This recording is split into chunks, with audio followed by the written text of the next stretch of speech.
सत्संग जी सदगुरु माता जी के द्वारा फ्री मोतियाबिंद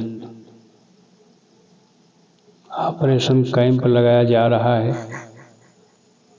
पूरे संसार को मोतियाबिंद हुआ है, ये तुलसीदास जी ने पहले ही सिद्ध कर चुके हैं कि है नेरे सूझत नहीं, धिक धिक ऐसे जिंद, तुलसी यह संसार का भयो मोतियाबिंद। तुलसीदास जी ने जब परमात्मा को देखा, यहाँ पर देखने की बात हो रही है, जब उन्होंने परमात्मा को देखा कि मैं तो परमात्मा के ही अंदर घूम रहा हूँ, परमात्मा के ही अंदर हमारी सब क्रिया हो रही है। जैसे पानी में समस्त जलचर होते हैं, उसी में उनका जन्म होता है, उसी में उनकी मृत्यु हो जाती है, उसी में वो सोते हैं, उसी में खाते हैं, उसी में रहते हैं। उसी तरह से ये पूरा विश्व परमात्मा के अंदर है, चाहे वो धरती हो, चाहे वो आकाश हो, चाहे वो सूरज चांद सितारे हो, अनंत अनंत ब्रह्मांड सब परमात्मा के अंदर मौजूद है। तो जैसे ही तुलसीदास जी ने परमात्मा को देखा, तुरंत अपनी कलम से लिख दिया कि है नेरे सूझत नहीं, धिक धिक ऐसे जिंद, और तुलसी यह संसार का भयो मोतियाबिंद। लेकिन तुलसीदास जी ने ऑपरेशन की बात नहीं किया, वो सिर्फ अपनी कलम से लिख कर चले गए कि सारे संसार को मोतियाबिंद हो चुका है, क्योंकि वस्तु कहीं ढूंढत कहीं के ही विधि आवे हाथ। अर्थात जिस परमात्मा को लोग अनेक जगहों पे ढूंढ रहे हैं, वो परमात्मा तो उनके पास ही मौजूद है। जैसे कस्तूरी कुंडल बसे, मृग ढूंढत बन माहि, ऐसे घट घट राम हैं, दुनिया जानत नाय। लेकिन सत्संग जी सदगुरु माता जी ने जब इस बात को जाना कि पूरे संसार को मोतियाबिंद हो गया है, इसलिए परमात्मा नहीं दिखाई दे रहा है, तो उन्होंने ऐलान करना शुरू किया कि आओ प्रभु का दर्शन कर लो, कह दो सब इंसानों को, सतगुरु क्षण में मानो कर दे हम जैसे हैवानों को। सदगुरु के द्वारा ये ऐलान किया जा रहा है कि तत्क्षण यानी कि तुरंत परमात्मा का दर्शन होगा। जैसे मोतियाबिंद का ऑपरेशन जब हो जाता है, तो मोतियाबिंद के ऑपरेशन से पहले जो वस्तु नहीं दिखाई दे रही होती है, वो एकदम साफ दिखाई देने लगती है। उसी तरह से सदगुरु का ये ऐलान है, सदगुरु का ये चैलेंज है कि जैसे ही बहुत ही निपुण सर्जनों के द्वारा मोतियाबिंद का ऑपरेशन किया जाएगा, वैसे ही चारों तरफ फैली उजियारी, जो हम पहले कहते थे, लेकिन वो कथनी से नजर आने लगेगा। निराकार है ज्योति तुम्हारी, चारों तरफ फैली उजियारी। जिसका भी ऑपरेशन हुआ निरंकारी मिशन के मोतियाबिंद ऑपरेशन कैंप में, वो मीरा की तरह गाने लगा कि पायो जी पायो मैं तो नाम रतन धन पायो, वस्तु अमोलक दी मेरे सदगुरु, कृपा कर अपनायो पायो जी पायो मैं तो नाम रतन धन पायो। क्योंकि मीरा जी को जो मोतियाबिंद हुआ था तो संत रविदास जी के द्वारा उनकी आंखों का ऑपरेशन किया गया था और ऑपरेशन होते ही मीरा जी गाने लगी। उसी तरह से सद्गुरु माता सुदीक्षा जी के चरणों में जो भी अपने आप को झुका दिया वही मीरा की तरह गाने लगा, वही सहजोबाई की तरह गाने लगा कि गुरु के सम में हरि न निहारूं। हरि ने जन्म और मृत्यु बनाई और गुरु ने इससे फांस छुड़ाई। अर्थात हरि यानी भगवान के द्वारा जन्म बनाया गया, मृत्यु बनाई गई, लेकिन सद्गुरु तो मुझे अजन्मा बना दिया कि न तुम्हारा जन्म होता है न तुम्हारी मृत्यु होती है। मैं ना मरूं मरे संसारा और हमका मिला जियावन हारा। तो आओ सासंगत जी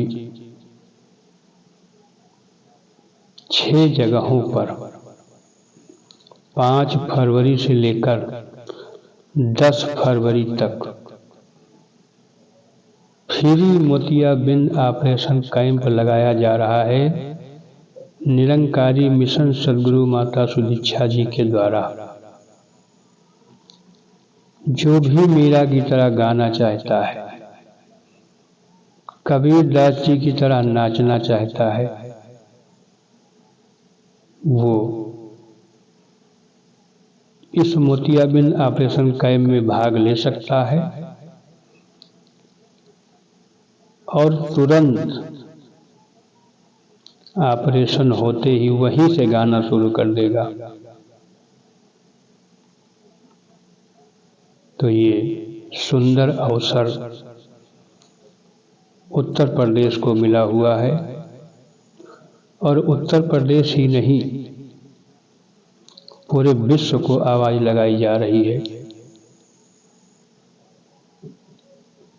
चाहे वो हिंदू हो, चाहे मुसलमान हो, चाहे सिख हो, चाहे ईसाई हो,